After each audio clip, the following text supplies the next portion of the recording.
ইসরায়েলের আকাশ, যা আয়রন ডোম, অ্যারো এবং ডেভিডস স্লিংয়ের মতো বিশ্বের অন্যতম সেরা প্রতিরক্ষা ব্যবস্থায় সুরক্ষিত, সেই অভেদ্য বর্মে ফাটল ধরেছে।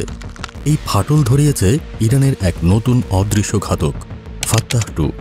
এটি কোনো সাধারণ মিসাইল নয়, এটি হাইপারসোনিক যুগের এক নতুন অস্ত্র, যা যুদ্ধের নিয়মকেই বদলে দেওয়ার ক্ষমতা রাখে। যে গতি এবং কৌশলে এটি ইসরায়েলের প্রতিরক্ষা ব্যবস্থাকে ফাঁকি দিয়েছে, তা আধুনিক সমর বিশেষজ্ঞদেরও চিন্তায় ফেলে দিয়েছে।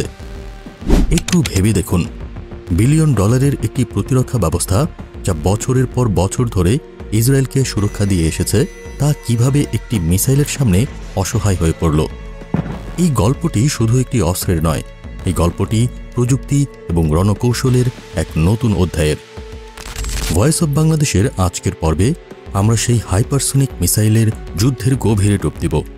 আমরা জানব ফাত্তাহ-2 কিভাবে কাজ করে, কেন আয়রন ডোম একে থামাতে ব্যর্থ হল এবং এই নতুন অস্ত্র কিভাবে মধ্যপ্রাচ্যের শক্তির ভারসাম্যকে চিরতরে বদলে দিচ্ছে।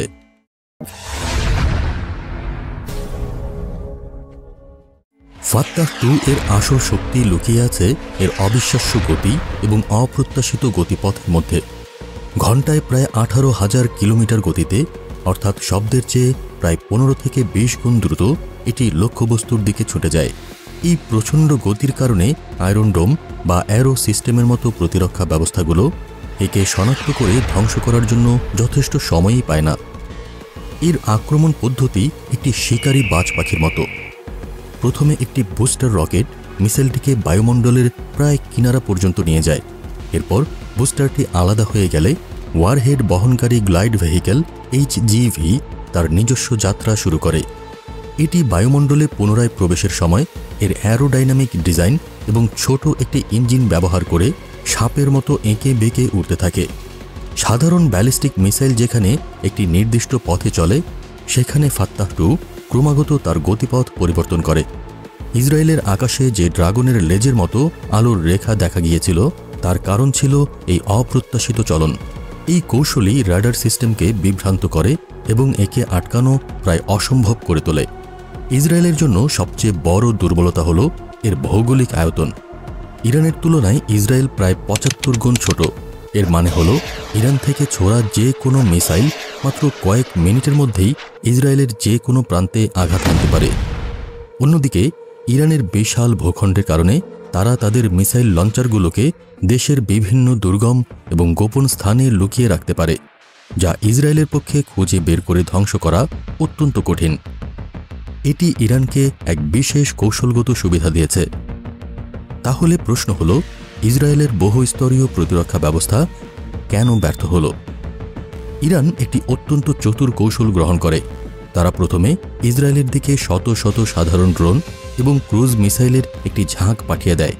এই সস্তা অস্ত্রের বন্যা ইসরায়েলের প্রতিরক্ষা ব্যবস্থাকে ব্যস্ত এবং অভিভূত করে ফেলে। আয়রন ডোম, ডেভিডস স্লিং এবং অ্যারো সিস্টেম যখন এই প্রথম ঢেউ সামলাতে হিমশিম খাচ্ছে, ঠিক তখনই ইরান তার তুরুপের তাসটি চালে, ফাত্তাহ-2।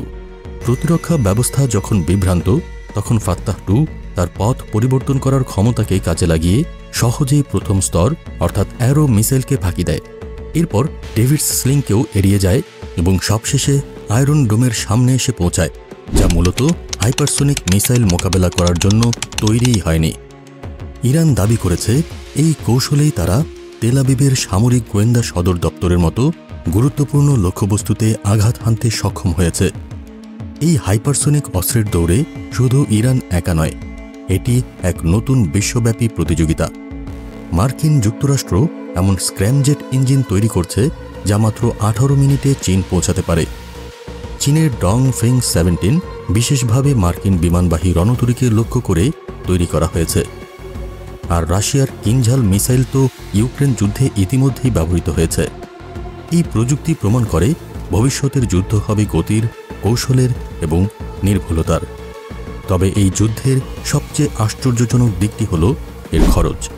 একটি হামলায় ইরান যেখানে প্রায় $200 মিলিয়ন খরচ করে শত শত ড্রোন ও মিসাইল নিক্ষেপ করে, সেখানে ইসরায়েলকে শুধু একদিনের হামলায় আত্মরক্ষা করতে খরচ করতে হয় প্রায় $1 বিলিয়ন বেশি।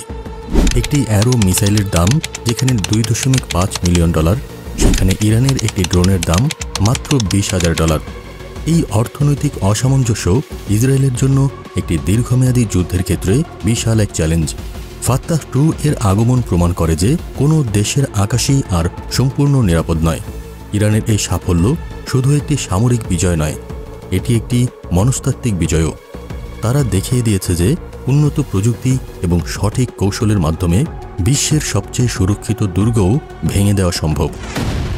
এই অদৃশ্য ঘাতক মধ্যপ্রাচ্যের রণক্ষেত্রে এক নতুন নিয়ম প্রতিষ্ঠা করেছে, যেখানে টিকে থাকার জন্য শুধু শক্তিশালী প্রতিরক্ষা নয়, প্রয়োজন প্রতিপক্ষের চেয়ে এক ধাপ এগিয়ে চিন্তা করার ক্ষমতা।